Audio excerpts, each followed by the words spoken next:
Selina turned over for what felt like the millionth time. From the nightstand, the alarm clock mocked her with its dull LED glow. She had downed 2 coffees and a diet soda in the densest part of her dissertation writing earlier this evening, and now she regretted it. She turned over defiantly, away from the alarm clock, and tucked the blanket up under her chin. Selina was unsure if hours or minutes had passed, and she was less sure of what had awakened her. Her first instinct was to turn towards the clock and see how many more precious minutes of sleep she might steal. But as she tried, she found that her muscles refused to turn over. She tried to blink, but her eyes too rejected the motion. Selina felt that her chest was tight, and breath bellowed out from her lungs in sharp gasps. In the darkness, the familiar environment of her bedroom seemed foreign. The edges of familiar items were there: chair, vanity, half-opened sliding doors leading through the closet to the bedroom. But they were fuzzy, as if shrouded in mist. Squinting at the dense shadows, her eyes picked out a shape standing among her hanging clothes. The shape took a step forward, silhouetted against the dim moonlight creeping under the bathroom door. It was inky black. A fall of lanky hair and a slight frame suggested a woman. Selina took a desperate breath as the figure took another step towards her bed. The first few steps were twitchy and halting, but by the time the shadow stood over her bed, its movements had smoothed, and Selina saw her mother staring down at her. He is the conduit. There is only one way to quiet the screaming. She bent over Selina and smoothed the hair from her forehead before turning and running from the room.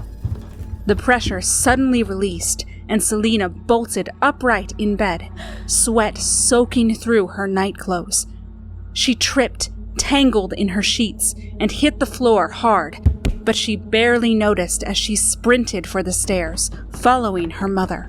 She rounded the corner into the kitchen and watched as her mother knelt over Jason's small body.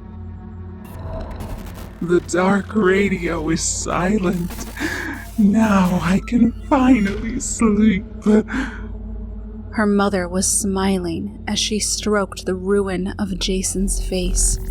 Her face and clothes were splattered with gore, and she was breathless from the effort.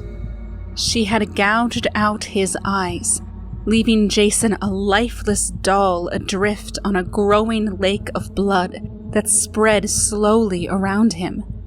Gibbets of flesh eddied in it. With a wet gurgling, Jason lurched once, twice.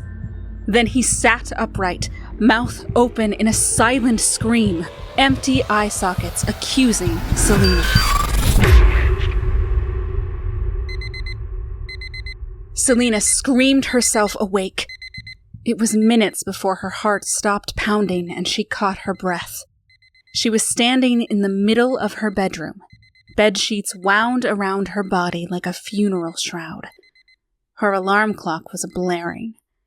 She was 17 minutes behind schedule. Good morning, Doc. How are we feeling today? Selina made her way across the small, quiet waiting room to where Marcia perched behind the big desk like a mother hen, watching the waiting patients. Morning, Marcia. Marcia liked to dress up for the clinic, and her eccentric style was always a hit with patients.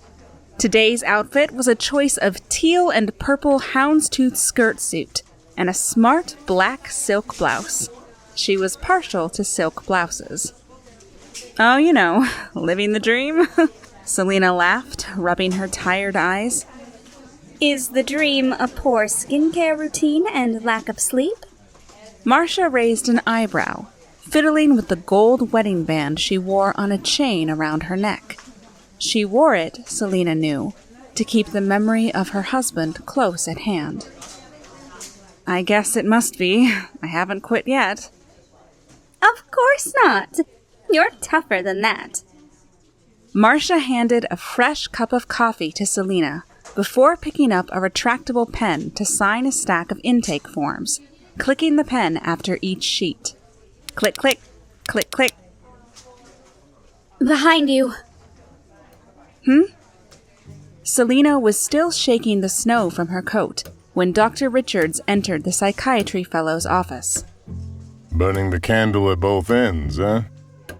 That's what dissertations are made of, Evenden. Dr. Richards never called her Selina, and never insisted that she call him Eric, as most of the attending physicians did. She supposed it was his European training, and not that he particularly disliked her. Even if he did, he was the world's expert on disordered sleep, and his mentorship alone would support her career. I have a 945, male, 22. Selina shuffled through the patient file as she stood up.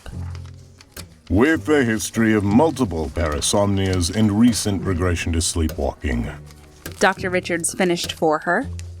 All are quite interesting, but the labs you've requested... We can use the funding from my fellowship award for the genetic testing. Selina had gathered her files, recorder, and most importantly, her coffee, as she followed Dr. Richards out of the fellow's room toward the outpatient clinic. I'm less concerned about the funding and more concerned about the patient population, Evenden. I'm not sure what you mean. There is a surprising lack of diversity in your choices. My hypothesis is... Nothing suggests it would be specific to this area. And even if it were, I don't think the studies you've outlined are adequately designed to detect the genetic component, nor are they properly controlled. What I mean to say is...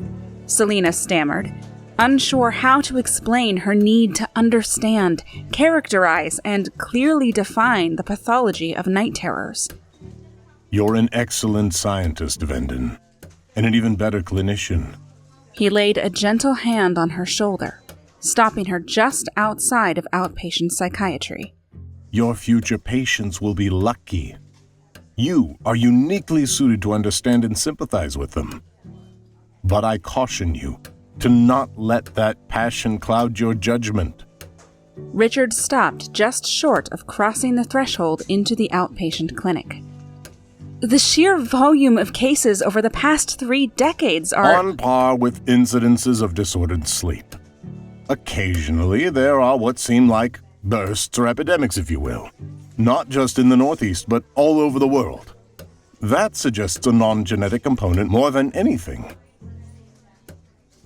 Dr. Evenden, your patient is in 3. He was early and asked for coffee. Marcia called from the front desk across the outpatient waiting room, spotting Selina and Richards in the doorway outside the suite. Thanks, Marcia. She smiled. Marcia always looked out for the fellows. You're not approving the genetic testing. No. Because you don't think there is strong enough evidence for my hypothesis? I think you need more and varied data points.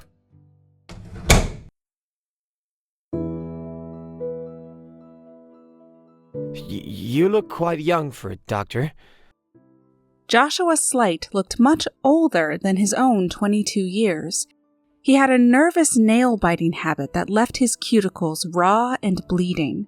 He was holding a small styrofoam cup of instant coffee.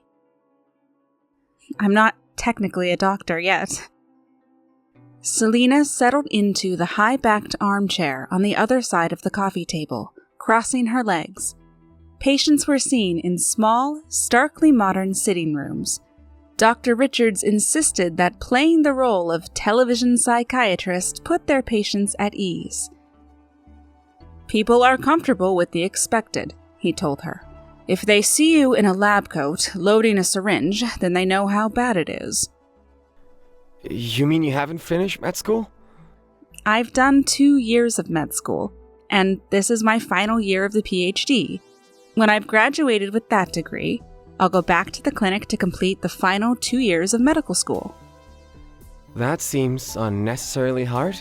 You must sleep less than I do. It has its share of sleepless nights. Selena laughed, uncrossing and then recrossing legs and taking up the pen and notepad from the side table. But we're here to talk about your sleepless nights. So, how have you been sleeping, Josh? Not any more or less than usual. Which is to say, not much, Selena scribbled. I mean, that's why I'm participating in this trial. My nightmares keep me up. You have to sleep to have nightmares, Joshua. Selena clicked her pen. I wasn't asleep last night. He fidgeted, clearly uncomfortable.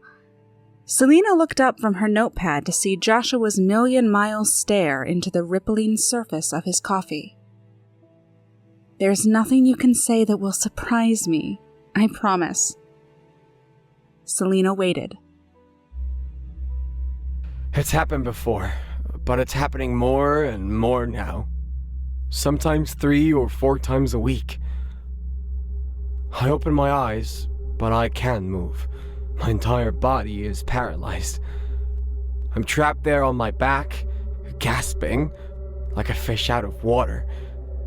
It feels like there's this weight on my chest pushing, no, holding me down. Sleep paralysis is a very common occurrence for people who suffer from nightmares. It's not the paralysis that scares me. Joshua mumbles. What is it that scares you, Josh? Joshua's sudden silence surprised Selena, who stopped writing.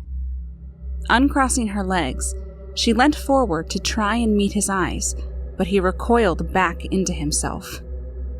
You wouldn't be the first person to report odd things to me. Selena softened her tone. Some people see monsters, little gray men. I had one woman tell me that her tormentor was her 3rd grade teacher. Joshua smirked and nodded his head. That's crazy. So, in your own words, what scares you? Nothing would surprise me. Sometimes he is sitting on the side of my bed. The room goes blurry when he visits. It's like everything has soft edges except him. He's got a clean silhouette, solid black, the darkest darkness you could imagine. Sometimes he's wearing a hat, I think. Sometimes he's not. His eyes are bright white spots in the empty shape of his face. Psychiatrists think our sense of self is distorted by sleep paralysis. That the parts of our brain that tell us where our arms and legs are in space get confused, and our brains sometimes project a type of shadow body. Do you think that could be what you've experienced? Selena tries to keep the edge of excitement out of her voice. That thing is definitely not me. When the others are there, it's worse. Josh's hands are shaking so badly, he has to put down his small styrofoam cup of coffee on the table between them and rub his palms dry on his pants. I can see others walking around the room. Short, dark shapes. Their eyes are less bright. I can hear them talking. It's like they are in my head, but full of static and screaming like I'm listening to the world's darkest radio. The dark radio is silent. Now I can finally sleep. Her mother's tranced words send a chill up Selena's spine. All sense of coincidence evaporated. I get the impression they're fighting over me and there's nothing I can do. You feel powerless? Yeah. Have you ever done a sleep study? You mean sleep with wires glued to my head? I was thinking of something a little more outpatient.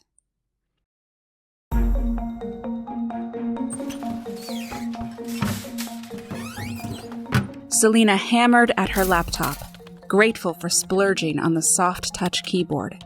She might be able to make a dent in her dissertation while Joshua slept, but she needed to transcribe her clinical notes first. So I just sleep? Joshua asked. The sedatives will help. Just close your eyes. Next to them on the table, the tablet pings gently, wirelessly recording data from the polysomnographic devices attached to him. Selena flips through her notepad, pen in hand, anxiously clicking. Click, click, click, click. You'll be here the whole time? Yes, I'll be taking notes. Okay. Joshua repeated, trailing off. The polysomnographic data can't lie, and the sedative Selena administered can't be resisted. Joshua's brain activity swiftly transitions from the random noise of conscious thought to the spiked waves of early sleep, and then into the smooth undulations of dreaming sleep. These are interrupted with peaks of intense brain activity unlike any Selena has ever recorded. She watches as his heartbeat settles into an easy, constant rhythm, picked out by the monitor as pleasant little pings. Beep, beep, beep, beep.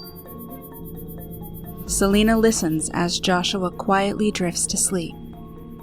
Beep, beep, beep, beep. She closes her eyes, focusing on the rhythmic tones.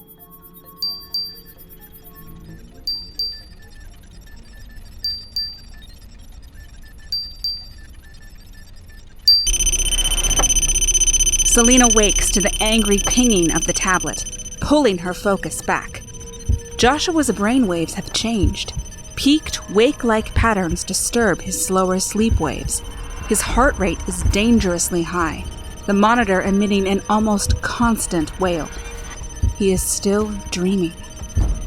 An overwhelming sensation of dread grips Selena, and she finds herself stuck in the chair, feet planted, unable to move. Straining her eyes, she sees it. A monstrous black thing bent over Joshua, hands working in the flesh of his torso as two more shadows lurk in the periphery. Selena strains to look directly at them, her thoughts filled with a scratchy, stinging noise that makes goosebumps erupt on her arms and back. The sound pressed in on her thoughts, wrapping her brain like barbed wire, and drowning any coherent thought in a cacophony of screams. The fractious black thing works, digging its hands further into Joshua's ribs, and Selena's own chest tightens in horror. She can feel herself hyperventilating. With a jittering turn, the figure stares at Selena. Where its eyes should be, there are only lights. It reaches out, its long-fingered hand stretching across Joshua towards Selena. As the rigid fingers wrap around her face, all Selena hears is static. Switch to cognitive illusion code. Activate spectrum stabilizer. Simulation reset.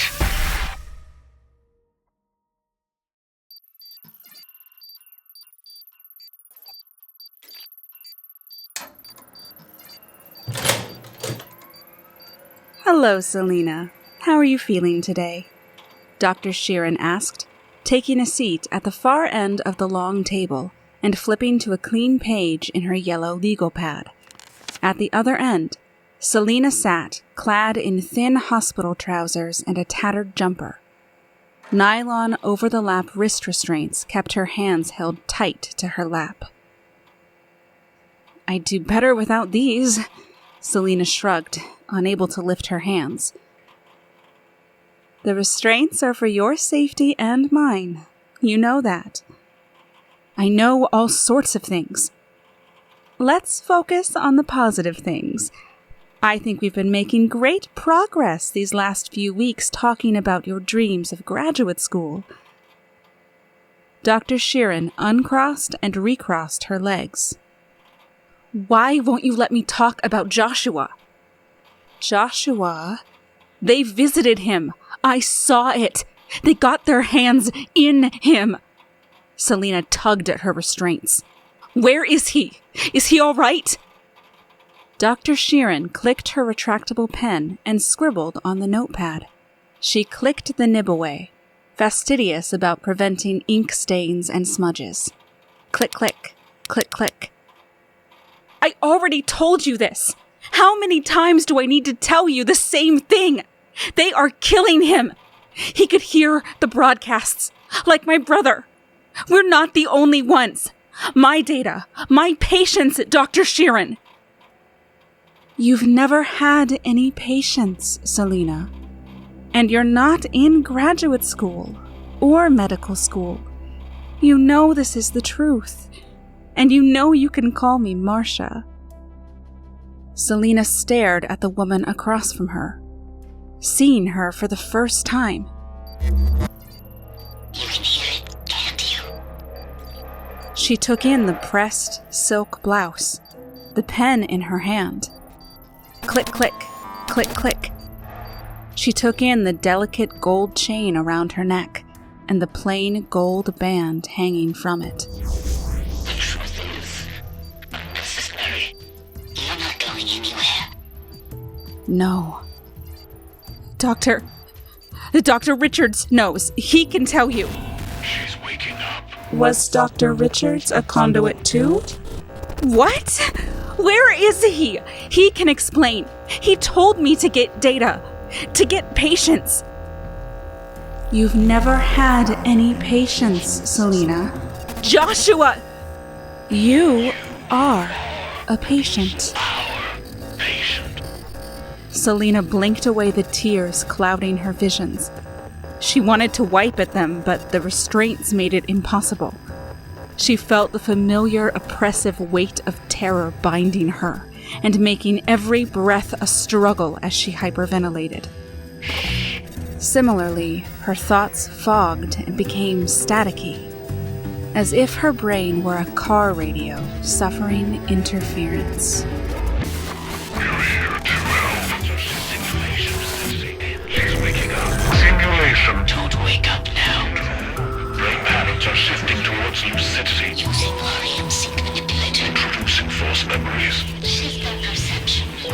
Keep her in the dream. They'll never wake again. We're here for you. Stay asleep. Patience awake. It's just a dream. If they push further, initiate cognitive collapse. They think they're waking. The signal will resonate. We're here to help. Introducing psycho-resonant feedback.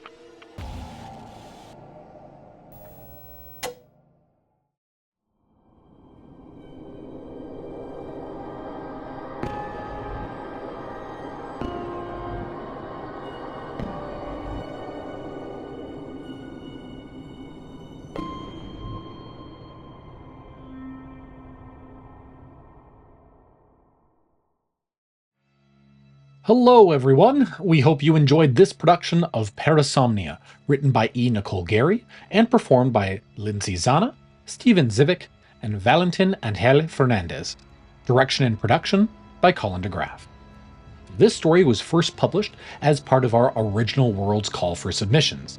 If you're an aspiring author, voice talent, or just love reading and listening to tales like this, you can head on over and find more at coldopenstories.com. Now, as of this recording, we're coming to an end of our spooky season of releases, and I've been enjoying all the great comments from listeners like you. It takes a lot of effort to create these tales, so thank you for supporting us by leaving a simple like, subscribing, or sharing our content within your network. Every bit helps amplify our signal, though unlike the story you just heard, we promise it's not an enigmatic broadcast or a dreamscape simulation. As we celebrate 5 years of programming, a big thanks to all of you who've joined us along the way. We do all of this for free and a love of the arts, and your encouragement goes a long way. Now until next time, to be continued.